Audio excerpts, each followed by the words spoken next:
The job of a family court judge is to protect a child's well being. If a system built on a simple promise is to always act in a child's best interest. But in May of 2022, that system made a decision that seemed to defy all logic. It ignored dozens of red flags and sent a 6-year-old boy back to one person he needed protection from the most. The consequences were more horrific than anyone could imagine. This isn't just the story of a monstrous act. It's the story of a catastrophic failure and a father who had to watch a nightmare unfold in slow motion, completely powerless to stop it. Just 10 days after a judge granted her full custody, Jalissa Thaler murdered her 6-year-old son, Eli Hart. She shot him 9 times while he sat in his car seat. This is the story of a father's desperate fight to save his son in a system that catastrophically failed to listen, leading to one of the most tragic and preventable deaths imaginable.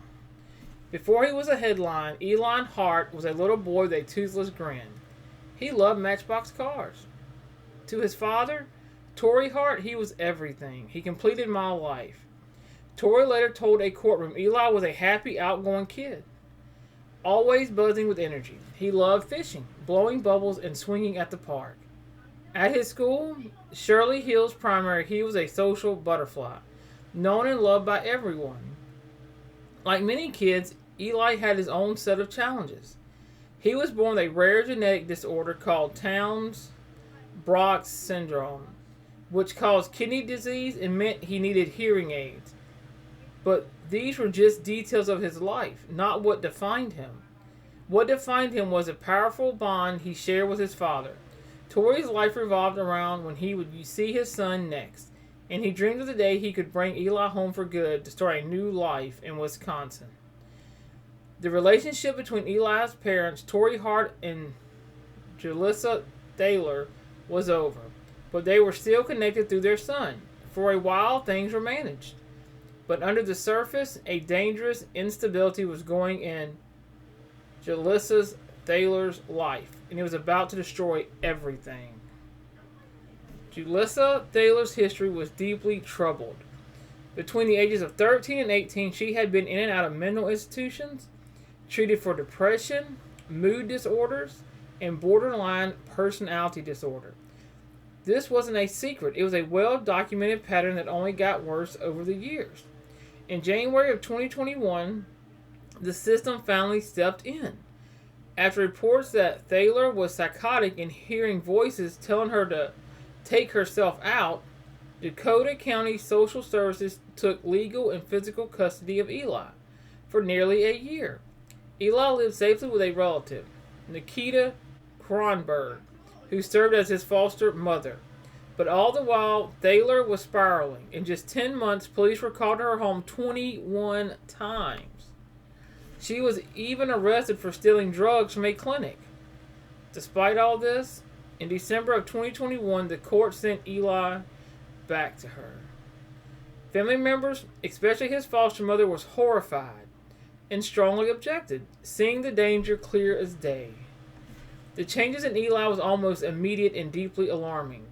The happy little boy was gone. He became anxious, couldn't sleep, and started chewing on his shirt and regressing to baby talk.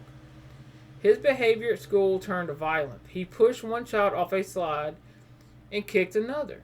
Torrey Hart saw all the signs of a child in a terrible distress. In March of 2022, emailed to social workers, he pleaded with them, saying his son was being mentally and emotionally abused. He was a father, watching his son vanish right before his eyes. Torrey Hart's pleas weren't the only warnings. They were part of a chorus of voices all screaming the same thing. Eli was in danger.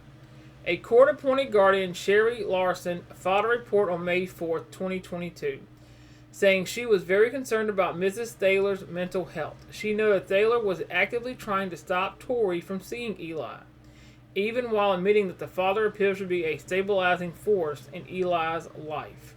A Dakota County social worker, Beth Diener, also filed a report with grave concern. She pointed out that Thaler hadn't gone to her required weekly therapy sessions for months, and that she lacks insight into her own mental health and behavior.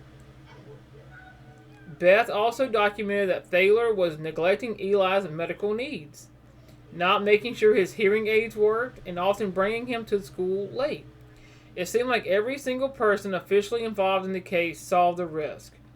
Torrey Hart had filed for full custody, despite to get his son out of that toxic environment, and yet in a decision that would prove fatal. The guardian and the social worker recommended that custody of Eli be returned to Jalissa Thaler.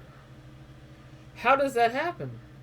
How does a system designed to protect a child look at a mountain of evidence pointing to neglect and severe mental illness and still make the worst possible choice? In my opinion, why they did that is because the courts, even if a mother's bad, they still favor the kids going to the mother's care. The system's failure in this case is staggering. If you believe Eli's story must be told to prevent this from ever happening again, please consider sharing this story. Spreading awareness is the first step towards demanding real change and protecting other vulnerable children. On May 10th of 2022, just 10 days after Eli's murder, a Dakota County judge granted Jalissa Thaler sole custody. In that moment, the system didn't just fail Eli hard, it delivered him to his killer. Torrey Hart's fight, social workers' reports, the guardian's concerns, all of it was ignored. 6 days after that court decision, Julius Thaler bought a shotgun. Her premeditation was bone-chilling. She had researched life insurance policies for her son. She had Googled how much blood can a 6-year-old lose. A gun shop clerk later testified that Thaler came in asking for ammunition that would blow the biggest hole. The plan was in motion. The night before Eli died, Thaler argued with him because he didn't want to go to bed. Her ex-boyfriend, who was there, testified Thaler took the new shotgun to her car, came back to the apartment, grabbed Eli, and left. On May 20th, 2022, a 911 call reported a car in Mound, Minnesota, driving with a shattered back window and a blown-out tire, scraping along on its rims. An Orono police officer pulled the car over. The driver was Jalissa Thaler. The officer noticed her disheveled look and blood on her hand. He also saw a shotgun shell in the car. Incredibly, police first escorted Thaler home before searching the vehicle. When they finally opened the trunk, they found the unimaginable. The body of a 6-year-old Eli Hart, wrapped in a blanket. And an autopsy later revealed that he had been shot up to 9 times in the head and torso. His booster seat was destroyed by a shotgun blast. It was found in a nearby dumpster. When police went to arrest Thaler at her apartment, they found her trying to run away on foot. The clothes she'd been wearing were in the washing machine. According to the criminal complaint, she had what appeared to be blood and brain matter in her hair. Were they speeding? Well, you don't have a tire. Oh, I know. I'm going home right now. You going where? I'm going home right now to get. Okay, where's home? Just down the block. Do you mind if I get on my way? I really can't drive on this. It's gonna break. Right, so that's why you're being stopped right now, because you don't have a tire. Exactly, and I'm on my way. I literally live 1 block away. Okay, do you have a driver's license on you today? Okay, so you said kids were shooting BBs at your window? When was that? Like an hour ago. So they shot off your tire with a paintball gun. Yeah. Okay, so paintballs don't break a tire though. Well, they must have been doing something because it was really. Why is your hand all bloody? Because I was just. What's that? I just wanted to know if I could go home. Let's step out of the road right here. I just wanted to put a tire on my car because it's super. Yeah, we got a lot going on here, but let's get out of the road because I don't want to. There's a few apartments, if you know where that is, right across the street. Man, let's get out of the road later. So all this happened because kids were shooting BB guns at you. And I saw some kids shooting at my BB or at my tire. And I yelled out the window. I said, "Excuse me, you guys, that's my car. What are you doing?" And I ran out there to go get him. Didn't get a chance to wash my hands or anything. And then I noticed the tire was like peeling off. On it, and then the tire fell off. So is the tire still back at the parking lot of the building, or where's the tire? The tire fell off somewhere over there at the front. You guys, are you trying to search me or something? No, because you have blood, I'm just gonna put gloves on. You see this? This is blood. No, it's not. It was deer meat. Deer meat? A whole bag of ravioli and groceries over here. Let me see your hand for a second. Can you just show your hand to me? How about the other side? It's just dirty. Okay. It smells like death in there.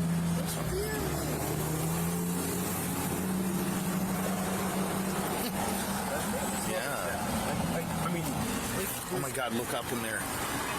Okay, this is like, did you look up? So what happened in this corner here? Sure. So I had bags of groceries there. I had some deer meat. I had some ravioli cans. I had some veggies, and then those people broke my window, so I had to throw all my groceries away.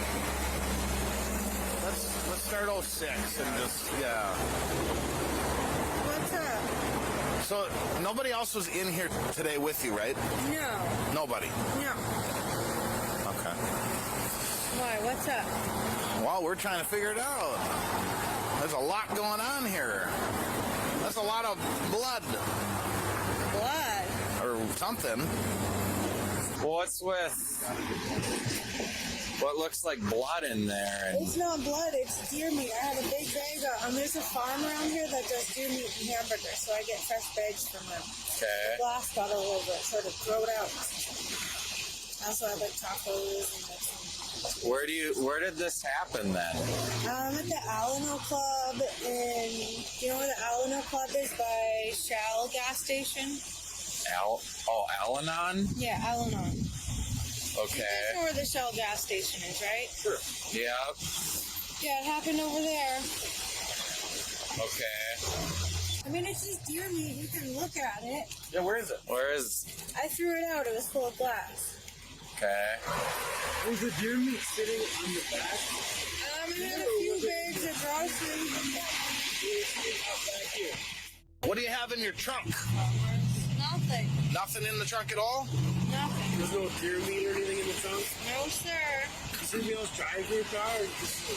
Just me. I understand you want to be good at your job, but I also think it would be really beneficial to just give me a ticket and let me go. Well, we got one coming here that's in charge of it all, and then he can tell us what we're doing. Is he here? I'm cold and crabby. Please let me go. We get it, and we appreciate your patience with us. I know there's a lot going on here. Well, yeah, I mean, what's going to happen? Like, I just want you guys to let me go. I know. It'd be nice if I didn't even have to get a ticket. No, but at this time, we're not releasing your vehicle back to you. One, it's unsafe to drive. There's no tire on the front left-hand side. Two, your back window's shot up, and to me, you see the back seat right there? Yeah. It looks like a bullet hole. Well, I have a spare tire in my garage. I can't really go. So right now, all right, I don't have any. You're not under arrest. You're not being detained, but we're not letting you take your vehicle right now. We're impounding your vehicle. Just your thoughts on one thing. We have not checked the trunk, and I have this terrible feeling about the trunk, and I've had it the whole time. I don't know if we can peek or if we want to leave it alone or knock and say, hey, anyone in there? Whoa.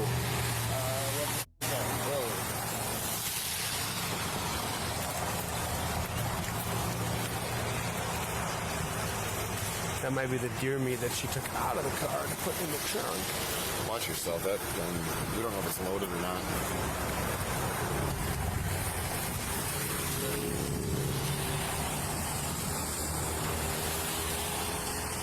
What is this? Yeah.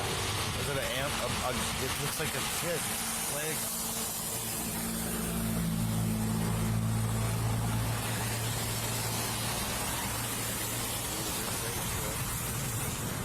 Okay. Oh, hey, Need as many body cams up here as we can, yeah. Let's get some body cams up. We had to safety check this thing. This blanket.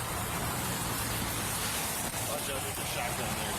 There's a shotgun right aimed at you, Carl. There's weight to this blanket.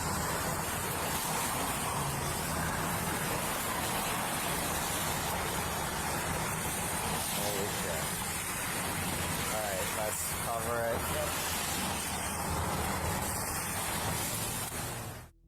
Let's go grab her. Yep. Yeah, let's go get her right now. Bayview condos. She ran in there, by the way. She booked it when she got out. Okay, so we get there. She ran in her apartment. She's not going to come to the door. We're gonna have to go get her. We're just going to boot it. Yeah, we're gonna go. We're going. Police, come to the door! Police, come to the door! Open the door, we'll kick it down! Open the door! Take it. Police, come to the door! Check that right there. Check it. I got the door here. Police! Touch that one. Police department.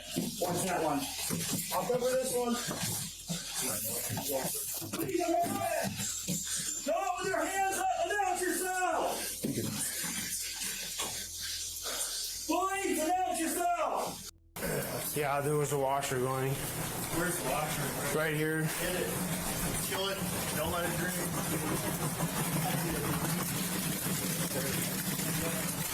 Nicole, you want to go down and start working with her on cameras where this chick went? Were you able to see exactly what she threw in? I have no idea. One of the bus drivers said that she saw her throwing a bunch of stuff in the trash. This is the one that was right next to the pump where that she was at. Okay, here's that pumps. And then that's the pump next to it. Okay. So this is all the pump that she was at. So this is the important one. Well, yeah. Could be. And like I said, I don't know if she threw it in this one or any of the other ones. Sure. What I know is that Trish, the woman who works here, and said that she saw that sketchy woman in the car without wheels Yeah. throwing stuff in the trash. Okay. So I would guess it would, if there's anything in there, it would be in that one. Okay. Acid in. Yeah. Jesus Christ. I'm so pissed. Get your hands up! Hands up! Get on the ground! Get on the ground! On the ground! Lay on the ground! Hey, you go to the right! You take him! Wait, don't move! Don't even touch your phone!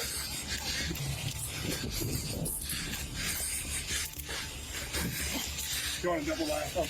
I can find sort of a search here. What am I under arrest? I don't have anything on me.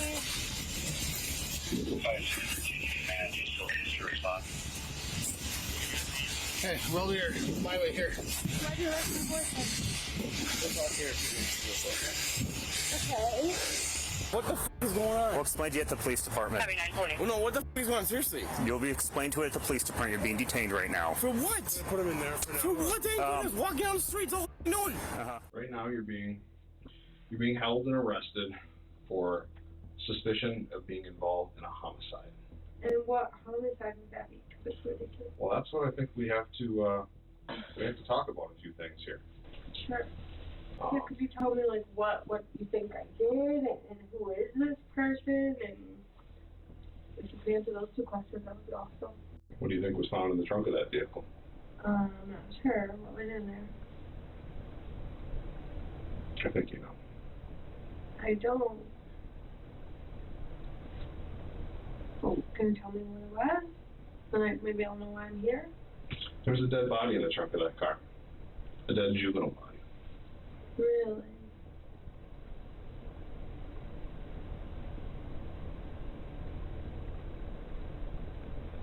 Who was it? That's what I can't answer right now. That's why I'm here talking to you right now. The reason why we don't know who it was is because the head was missing. What? In my car?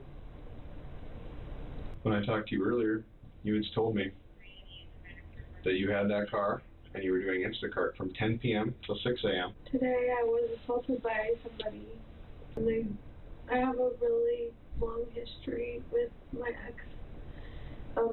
He's in like the meth community. So I can't answer any questions after that. I mean, are you stating that you still want to speak with us? I mean. Yeah, I guess I'm just telling you a few things after the fact. Do you have any kids? I have a son. You have a son? How old's your son? 6. 6 years old? Yeah. What's your son's name? Eli? Does Eli live with you? He does, but he was with my boyfriend. Where was Eli today? Because, I mean, we were at your apartment earlier. He's with my boyfriend. Who's your boyfriend? Rob. Rob? Okay. Can I just go home and check on my baby and check on my house and everything? Well, I thought you said Eli was with Rob. Yeah, I need to go home. I need to find my phone. You guys took my car that had my phone. It had my money. Right now, I know that there's nobody at your house. I know that.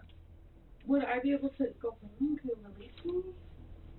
I need to paint this picture. Okay, so maybe you can ask me questions, but I don't want to be under arrest. I didn't do anything. And well, can I tell you guys something off the record then? Yeah, I have every right to tell you guys something off the record. Everything's on the record. So okay. Well, you can say off the record. I'm kind of angry right now because my ex involved me in some pretty horrible stuff, and I have like multiple restraining orders against him, and you guys can even tell every threat in the restraining order. There's bomb threats, gun threats, shotgun threats, murder threats, and so I can prove that he's like capable of doing that in those restraining orders. He violated the order of protection. Actually, I think I was just here like 2 weeks ago because my house was broken into 2 weeks ago. And then occasionally, because when I first got that order of protection, he was a meth dealer, and I snitched on him because I wanted to leave. I wanted me and my baby to be safe. And so I snitched on him, and the police did a complete raid of the house. They arrested a few of his friends, went to the higher-up meth dealers, and started arresting them. And then I got really scared because then they found out I snitched. And it's been really bad for me ever since. I get harassed everywhere I go.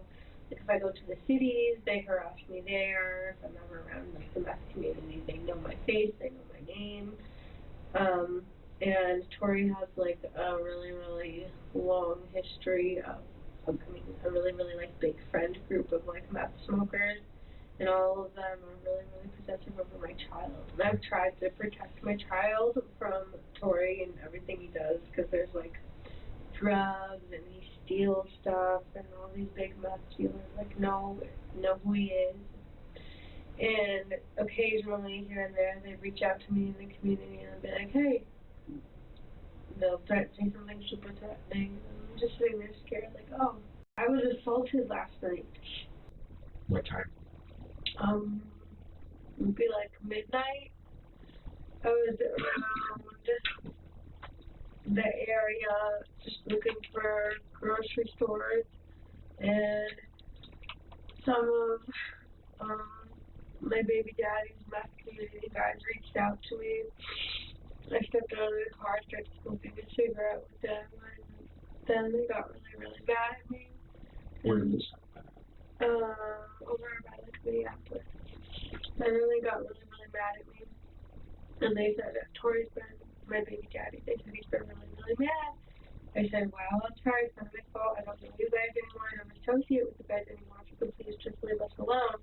We actually had court for a domestic violence restraining order like 2 days ago, which I tried to get my son added to, and they denied it.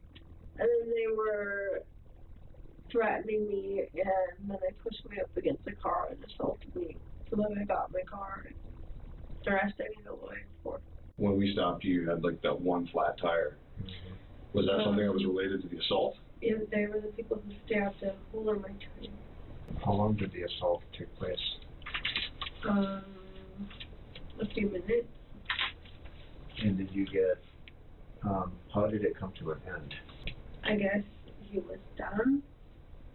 He was done assaulting you? Yeah. Were you badly hurt? I mean, yeah. I mean, he was a but it was fine. So it was a sexual assault. I think we should cover your assault a little bit more. If there's... I held a gun to my head. There's a gun now?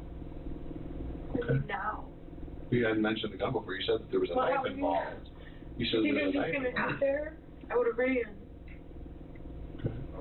How that connects to today, and how this morning I had a conversation with Jalissa on the street after a simple traffic stop, and how we got to here right now. Well, I mean, you guys should have known, right? What Jalissa says next is enough to leave even the detectives speechless. You guys stopped me on the side of the street. I'm babbling, all scared, like I had just been. You guys didn't even notice. And you asked me why my window's broken and there's a rim missing off my tire, and you guys didn't even bother to ask me if I was okay. Should we did. That's the first thing that Officer Bush asked you. He asked you if everything was okay right now. He talked to you for 4 or 5 minutes. I think a good officer would be able to look at somebody in the eye and tell, like, are they really okay, or are they just telling you they're okay? We're at 10 o'clock, you stopped, the assault happened, that's when the occurred and the gun was pulled to your head, and I haven't heard one little thing about a little boy in any of this. I have a really good idea of who that little boy is in the trunk, and you do too. We know things. And we wanted to come in here and at least give you, the opportunity to be honest, to help yourself, and you couldn't do it. I just tried to be honest with you guys. I told you exactly who it was and why I've done coverage for them. We wanted to give you this opportunity. So we spent all day gathering evidence, both video, surveillance from every business in the area. Okay, maybe there's fingerprints on the car. We spent the whole day with forensics. We've analyzed things. There's things that we know, like you were at the Shell gas station. We know that. We know what you did there. We know that because we have video. We know that because evidence was collected. So this is your time. It's this person with blood and tissue matter, and more blood and more tissue matter, and mud and water. What do you mean blood and tissue matter? So this is your time to talk. What does that mean, blood and tissue matter? I think you have an idea what it means.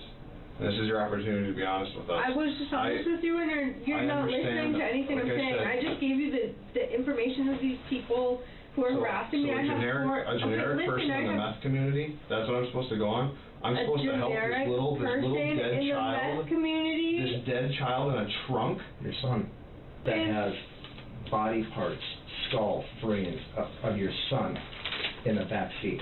The back window is shot out, and your son is dead in the trunk. How do you know? You tell me what that looks like. In another dumpster, there's pieces of it. A backpack with his name on it. So cut the crap. With surveillance video.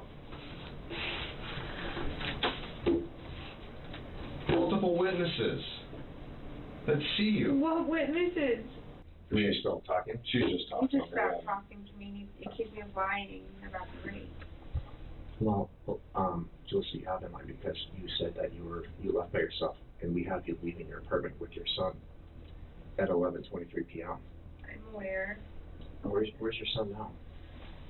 I'm not sure. On May 21st, 2022. You're here and arrested, and will be both in charge of murder. What? You were the last person to be seen with your son. That's not true. I just told you I was. You have blood splatter that we collected from your hair, your body. I just told you I was. Body parts all of your car. Are you listening to me? I just told you I was raped. He was found in the trunk of your car, along with the weapon that is forensically examined, and it's probably going to have some evidence that may connect you. You're here. You're charged with murder, and you're going to be booked at the Hennepin County Jail. It's him wrapped up, dead. So what do you think? I think he killed him. Why do you think that? I don't know. But I know it wasn't me. I was sleeping on it. I put in everything in love. I slept off. You just said you think she killed him. But I don't know why. I don't know what for. What was the motive? What's this? What's that? What's it gonna cause? What's it gonna prove? What? I don't know. Can't think of it in my head. Unless there was insurance policy money, guarantee there was. You guarantee there was?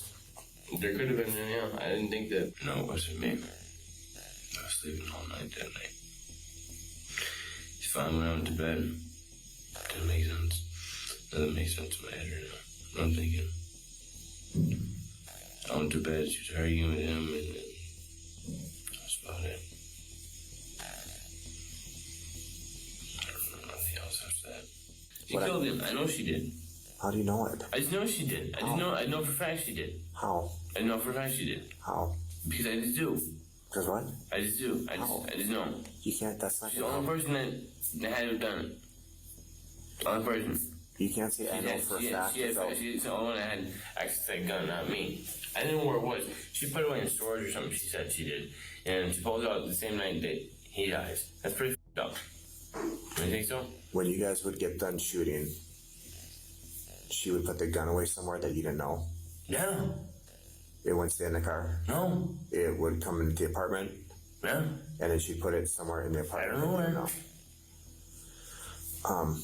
I'm just saying, we know that you didn't leave Thursday Let me tell you night. something. She's kind of pointing the fingers at other people. How can you help yourself? How can you help yourself? How can you prove? I just see my phone, I can do something. How can you prove that when she says, we planned this, he knows all about it? I don't know what you're talking about. What is plan what? How can you help yourself get out of that? Rob, when we, in anything that I'm confused, man. I don't get this shit. In anything that we deal with, when somebody tells us one thing, what do? We investigate it. What plan? What are you talking about? That little boy, Brent? Yeah. That's Eli. It's Eli. Confirmed? Could you confirm it?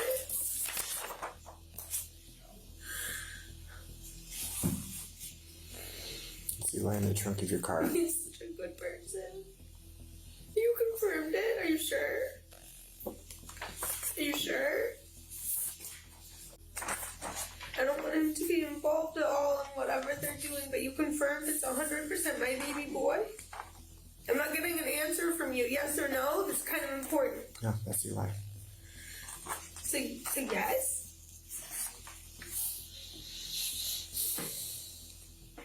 What is that? You tell me.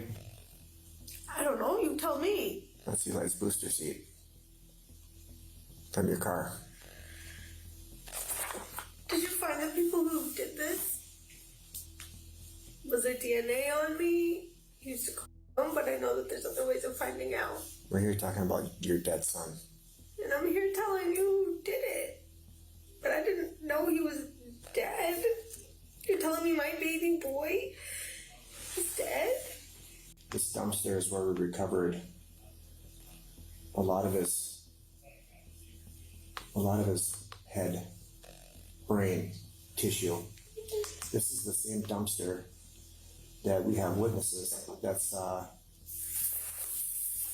this car with no tire and a broken up window, describing you dumping all this stuff in.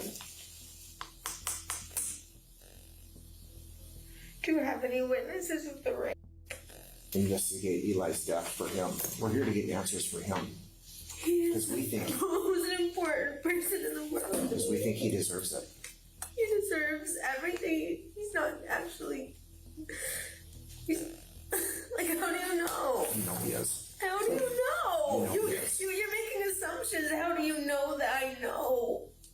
I really need a lawyer, but I want you to know that this baby boy is the most important person in the world to me. I would never hurt him. I would never do anything to him. I protect him. You have to believe me. This is my baby boy.